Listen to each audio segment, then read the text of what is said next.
Assalamualaikum warahmatullahi wabarakatuh. Perkenalkan, kami dari kelompok 7 akan membahas mengenai ekuitas. Kelompok 7 beranggotakan Via Guziana Sari dengan BP 18 1053 1004, Rabila Widiansari dengan BP 18 1053 2037, dan Asya Fadila dengan BP 18 1053 2063. Pada materi ekuitas kali ini, yang pertama kita akan membahas mengenai modal saham. Pertama ada modal saham. Definisinya adalah modal saham merupakan bagian dari ekuitas suatu perseroan terbatas yang dikontribusikan pemilik. Berdasarkan pasal 42 ayat 2 Undang-Undang Perseroan tahun 1995, pengeluaran saham tanpa nilai nominal tidak diperbolehkan, sehingga semua saham yang beredar di Indonesia memiliki nilai nominal. Jenis saham dapat meliputi saham biasa dan saham preferen. Penjualan saham umumnya berdasarkan pada harga pasar. Selisih antara nilai nominal dan harga pasar merupakan agio atau bisa disebut dengan kelebihan ataupun disagio atau kekurangan atas saham. Keuntungan dari kepemilikan saham preferen yang pertama adalah pembagian aktiva lebih dahulu saat likuidasi, yang kedua pembagian dividen lebih lancar, yang ketiga ada convertible atau bisa dikonvert kepada saham biasa, dan yang keempat adalah dapat ditebus kembali. Dalam pasal 31 ayat 2 Undang-Undang Nomor 40 Tahun 2007 tentang perseroan terbatas dinyatakan bahwa berdasarkan peraturan perundang-undangan di bidang pasar modal dapat saja diatur kemungkinan penerbitan saham tanpa nilai nominal. Pembayaran harga saham dapat dilakukan secara tunai, angsuran ataupun penukaran dengan saham perusahaan lain atau disebut dengan share swap ataupun harta yang lain atau aset swap. Untuk pertukaran saham dengan aktiva berdasarkan PSAK nomor 21 harus berdasarkan pada nilai wajar aktiva dan kekurangan atau kelebihan nilainya dibandingkan dengan nilai nominal saham merupakan agio ataupun disagio. Selanjutnya adalah treasury stock. Treasury stock adalah pemerolehan kembali saham yang beredar di pasaran. Dalam PSAK 21, jika terjadi selisih antara jumlah yang dibayar dan jumlah yang diterima atas saham yang beredar, maka hal ini tidak dapat diakui sebagai laba atau rugi perusahaan. Selisih jumlah pembelian akan dicatat pada saldo laba ditahan apabila jumlahnya cukup besar ataupun ketambahan modal apabila jumlahnya tidak terlalu signifikan. Menurut pasal 37 ayat 1A Undang-Undang PT tahun 2007, pembelian kembali saham tidak menyebabkan kekayaan bersih perseroan menjadi lebih kecil dari jumlah modal yang ditempatkan atau ditambahkan cadangan. Menurut pasal 37 ayat 1B Undang-Undang PT tahun 2007 diatur bahwa kecuali yang diatur dalam peraturan perundang-undangan dalam bidang pasar modal atau fidusia atau saham, tidak boleh lebih dari 10% saham yang ditempatkan atau yang beredar di pasaran. Pada pasal 4 ayat 1 huruf G Undang-Undang PPH, penerimaan dari pembelian kembali saham oleh perusahaan penerbit dapat dianggap sebagai dividen apabila dalam syarat yang A adalah dalam tahun lampau diperoleh laba kecuali saham statuter, ataupun yang B, kelebihan penerimaan di atas harga perolehannya. Biasanya untuk membantu likuiditas perusahaan, maka pemegang saham dapat menyerahkan kembali sahamnya sebagai hibah atau donasi kepada perusahaan. Saham hibah atau donasi ini akan diperlakukan sebagai treasury stock. Dalam ketentuan perpajakan, pemberian hibah saham oleh Persero kepada badan penerbit saham mempunyai dua dimensi pemajakan, yaitu sesuai dengan ketentuan pasal 4 ayat 1 huruf D ayat 4 mendatangkan keuntungan bagi penghibah, dan sesuai dengan ketentuan pasal 4 ayat 3 huruf A ayat 2 secara implisit merupakan penghasilan bagi badan penerima hibah. Saham preferen memiliki kemungkinan untuk dikonversikan menjadi saham biasa. Apabila terjadi pertukaran, maka selisih nilai buku saham preferen dengan saham biasa dapat merupakan agio saham biasa apabila lebih tinggi ataupun dibebankan kepada saldo laba apabila lebih rendah. Materi selanjutnya adalah modal saham selain badan hukum. Sama halnya dengan modal pemilik usaha, sekutu, dan anggota firma, kongsi, anggota koperasi, dan semua harta yang disisihkan untuk yayasan, tujuan pajaknya dicatat menurut nilai pasarnya dan selisih nilai pasar di atas nilai buku harga perolehan harta. Menurut pasal 4 ayat 1 huruf D ayat 1, PPH dihitung sebagai keuntungan pengalihan dan menjadi objek pajak, namun berbeda dengan dividen pembagian laba setelah pajak dari persekutuan, kongsi, dan firma, serta perkumpulan menurut pasal 4 ayat 3 huruf I Undang-Undang PPH bukan merupakan objek pajak. Jika saham dapat diperjualbelikan tanpa membubarkan badan hukum, penjualan kepemilikan pada persekutuan, firma, dan kongsi, termasuk penggantian anggota, menyebabkan bubarnya persekutuan dan lainnya tersebut secara hukum. Berdasarkan pada kutipan dari Drablin tahun 1989. Apabila persekutuan dikonversi, bentuk hukumnya menjadi perseroan dan para sekutu menjadi persero atau investi dari perseroan baru tersebut, maka penilaian kembali atas harta yang menyebabkan kenaikan modal pada sekutu akan merupakan objek PPh. Pembuktian atas konversi persekutuan ke perseroan dapat dilanjutkan dalam buku lama persekutuan atau dalam pembukaan baru dengan menutup pembukaan persekutuan. Baiklah, saya Rabila Widiansari akan menjelaskan mengenai laba ditahan. Yang pertama yaitu saldo laba. PSAK nomor 21 menyatakan bahwa saldo laba menunjukkan akumulasi hasil usaha periodik setelah memperhitungkan pembagian dividen dan koreksi rugi laba periode lalu.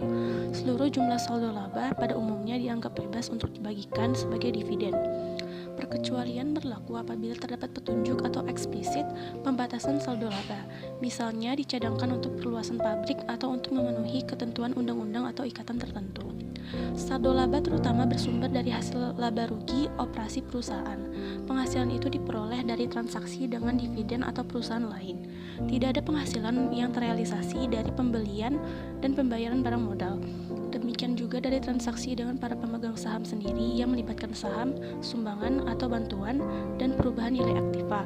Jumlah pada perkiraan saldo laba juga memberikan petunjuk akumulasi penghasilan yang diinvestasikan kembali dalam berbagai aktiva badan.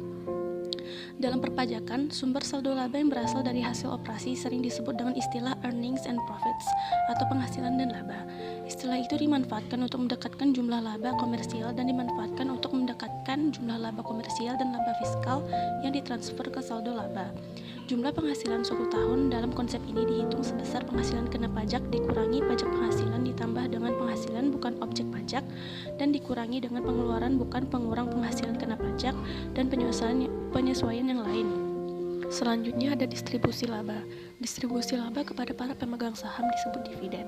Pembagian dividen dapat dilakukan dalam bentuk yang pertama uang tunai atau kas, yang kedua harta selain kas, yang ketiga surat utang, dan yang keempat saham perusahaan sendiri. Kebanyakan distribusi dividen menyebabkan berkurangnya jumlah saldo laba. Pengecualian terhadap pengurangan dimaksud berlaku untuk yang pertama dividen saham dalam bentuk pemecahan saham, lalu dividen likuidasi, dan selanjutnya itu pembagian lainnya yang bukan merupakan dividen saham dalam pengertian akuntansi komersial, tetapi diberlakukan seperti itu dalam ketentuan perpajakan. Penjelasan pasal 4 angka 1 huruf G Undang-Undang Nomor 36 Tahun 2008 memasukkan 12 elemen dalam pengertian dividen, yaitu yang pertama, pembagian laba baik secara langsung ataupun tidak langsung dengan nama dan dalam bentuk apapun. Yang kedua, pembayaran kembali karena likuidasi yang melebihi jumlah modal yang disetor. Yang ketiga, pemberian saham bonus yang dilakukan tanpa penyetoran termasuk saham bonus yang berasal dari kapitalisasi agio saham. Yang keempat, pembagian laba dalam bentuk saham. Kelima, pencatatan tambahan modal yang dilakukan tanpa penyetoran. Yang keenam, jumlah yang melebihi jumlah setoran sahamnya yang diterima atau diperoleh pemegang saham karena pembelian kembali saham-saham oleh perseroan yang bersangkutan.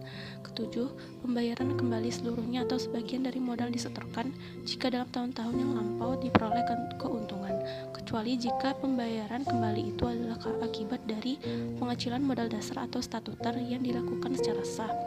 Yang kedelapan, pembayaran sehubungan dengan tanda-tanda laba. Yang kesembilan, bagian laba sehubungan dengan pemilikan obligasi. 10. Bagian laba yang diterima oleh pemegang polis. 11. Pembagian berupa sisa hasil usaha kepada anggota koperasi.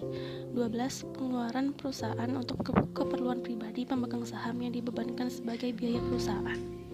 Berikut ini merupakan contoh soal mengenai distribusi laba. Pada 20 Desember 2019, PT Andi mengumumkan akan membagi dividen sejumlah 10 juta. Pada 5 Januari 2020, dividen dibayar tunai. Pencatatan dividen tunai itu sebagai berikut. Yang pertama itu pada tanggal 20 Desember 2019, saldo laba didebit dengan jumlah 10 juta, utang dividen dikredit dengan jumlah 8.500.000, utang PPh pasal 23 dikredit dengan 1.500.000. Lalu yang kedua, pada tanggal 5 Januari 2020, utang dividen didebit dengan 8.500.000 dan utang PPh pasal 23 didebit dengan jumlah sebesar 1.500.000 serta kas dikredit dengan jumlah 10 juta. Ada kalanya dividen dibagikan dalam bentuk barang selain kas, misalnya sekuritas perusahaan lain. Secara komersial, terdapat dua alternatif penilaian barang yang dibagikan perusahaan itu, yaitu menurut nilai buku dan menurut nilai pasar. Apabila dinilai, menurut harga pasar akan menimbulkan laba atau rugi bagi perusahaan. Dalam ketentuan perpajakan, disebutkan nilai yang dipakai adalah harga pasar. Jika pada contoh dividen tidak dibayar tunai, tetapi didonasi dengan penyerahan sekuritas PTB yang mempunyai nilai nominal 10 juta dengan kurs 110, semula diperoleh dengan kurs 105, maka pencatatan berdasarkan nilai pasar tampak sebagai berikut. Investasi sekuritas PTB sebesar 500.000 didebit dan laba atas investasi sekuritas dikredit sebesar 500.000. Saldo laba didebit sebesar 11 juta dan utang dividen dikredit sebesar 11 juta. Lalu utang dividen didebit sebesar 11 juta dan investasi sekuritas PTB dikredit sebesar 11 juta. Karena tidak melibatkan aliran uang, maka terdapat masalah dalam pemenuhan pemotongan PPh pasal 23 sebesar 1.650.000 atau pasal 26 sebesar 2.200.000 kepada perusahaan, atau perusahaan memberikan pembayaran pendahuluan dan mencatatnya sebagai piutang kepada pesero. Dengan alasan likuiditas, perusahaan dapat membagikan dividen dalam bentuk obligasi, promes, atau surat utang yang lain, yaitu scrip dividen. Apabila atas utang scrip dividen dibayar, bunga masa pembayaran itu merupakan biaya perusahaan. Scrip dividen juga menimbulkan permasalahan PPh pasal 23 dan PPh pasal 26 sama seperti dalam kasus dividen barang. Demikian juga kalau perusahaan membagi dividen saham atau stok dividen akan memunculkan kasus PPh pasal 23 dan pasal 26. Saham yang dibagi dapat berasal dari yang pertama, saham dalam portfolio, yang kedua pencetakan baru, yang ketiga treasury stock. Pada umumnya, dividen tidak dibagikan kepada pemegang treasury stock yang berupa perusahaan sendiri, melainkan dapat dibagikan sebagai dividen kepada para pesero. Perkiraan saldo laba didebit dengan nilai pasar merupakan agio atau disagio transaksi treasury stock. Contoh, PT Andi membagikan dividen yang berupa treasury stock dengan harga pasar 11.500.000. Pencatatan yang dibuat oleh badan itu tanpa memperhatikan PPh pasal 23 dan pasal 26. Sebagai berikut, saldo laba didebit dengan jumlah 11.500.000, treasury stock dikredit dengan jumlah 10.500.000 dan agio saham transaksi TS dengan jumlah 1 juta. Apabila dividen dibayarkan untuk pengecilan saldo laba, maka muncul dividen likuidasi. Untuk tujuan pemajakan, dividen likuidasi yang melebihi setoran dikenakan pajak penghasilan yang juga harus dipotong oleh perusahaan pembagi dividen, kecuali dividen itu dibagikan kepada perseroan terbatas, koperasi, yayasan, dan organisasi sejenis. Baiklah, Sevia Guzanasari akan menjelaskan materi selanjutnya, yaitu right, warrant, and option.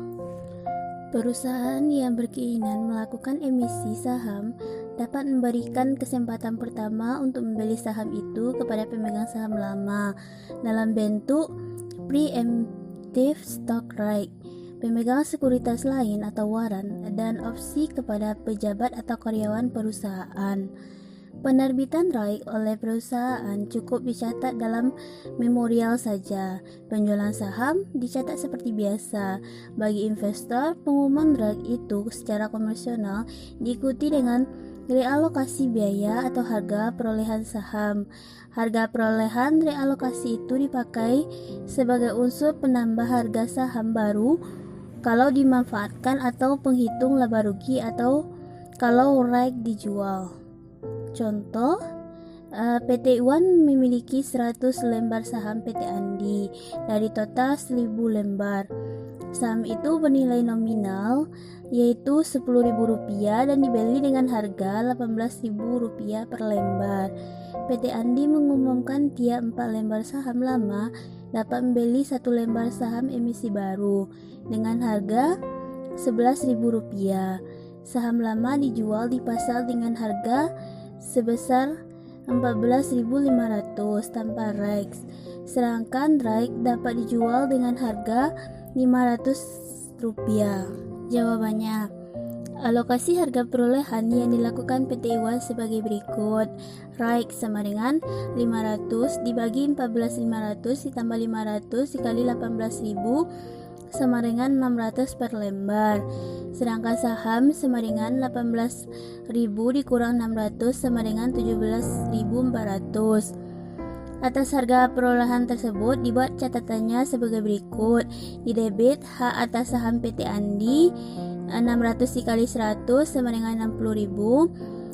Kemudian di kredit investasi saham PT Andi 60.000. Kalau hak atas saham itu dimanfaatkan, maka dibuat catatannya sebagai berikut. Investasi saham PT Andi 335.000 di debit, kemudian di kredit kas sama dengan 275.000,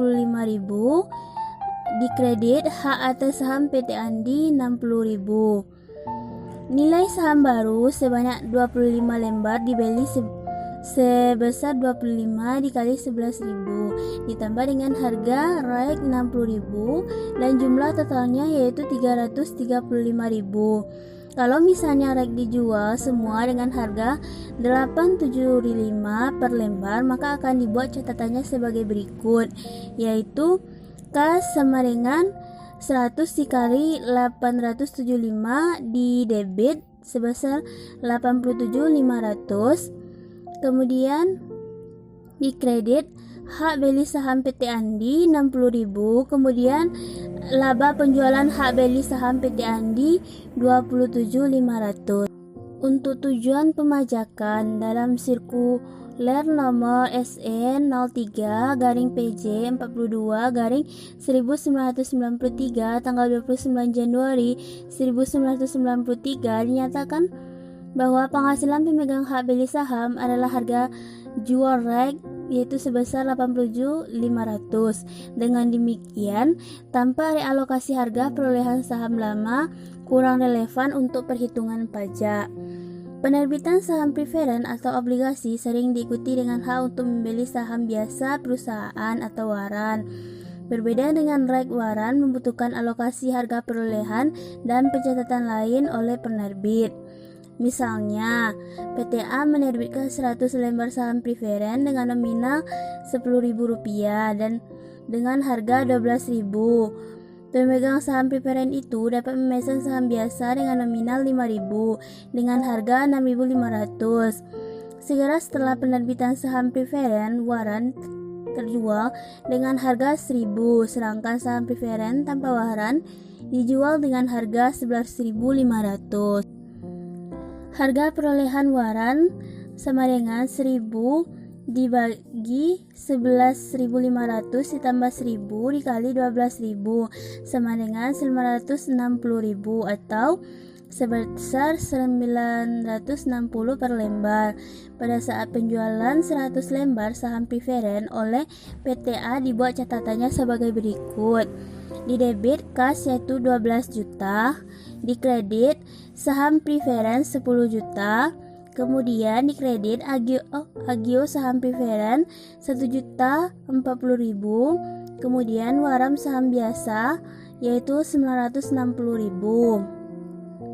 Apabila waran dipakai semua oleh para persero, maka pada saat penjualan saham biasa dibuat catatannya sebagai berikut, di mana di debit kas sama dengan 6.500.000, kemudian di debit lagi waran atas saham biasa 960.000, kemudian di kredit saham biasa 5 juta, kemudian di kredit agio saham biasa 2.460.000. Kalau waran dibiarkan kadaluarsa, tidak dimanfaatkan oleh para persero, maka dibuat catatannya sebagai berikut. Di debit yaitu waran atas saham biasa tadi yaitu 960.000, kemudian di kredit tambahan setoran modal kadaluarsa waran yaitu 960.000. Kemudian materi selanjutnya yaitu komponen ekuitas lainnya. Komponen lain-lain terdiri atas pos-pos yang tidak dapat dimasukkan dalam komponen modal setoran lainnya atau laba ditahan tapi sering diklasifikasikan sebagai pos ekuitas pemegang saham. Pos-pos ini misalnya, yang pertama untung penahanan belum terrealisasi, yang kedua penyesuaian kapital belum terrealisasi lainnya, dan ketiga hak pemegang saham minoritas. Dalam berbagai literatur, modal setoran sering disebut juga sebagai invest capital, original capital, atau bahkan original investment. Modal yuridis atau sering disebut legal capital sering disebut sebagai formal capital, restrict capital, state capital, atau capital stock. Modal setoran lain sering disebut secara spesifik sebagai paid in surplus. Unrestricted capital, paid in capital in excess of capital stock, capital in excess of par state value, capital surplus atau stock premium. Sedangkan laba ditahan sering disebut sebagai surplus reserve, akumulasi surplus atau earning surplus. Terima kasih. Sekian penyampaian dari kelompok kami. Terlebih terkurang mohon dimaafkan. Wabillahi taufiq wal hidayah. Wassalamualaikum warahmatullahi wabarakatuh.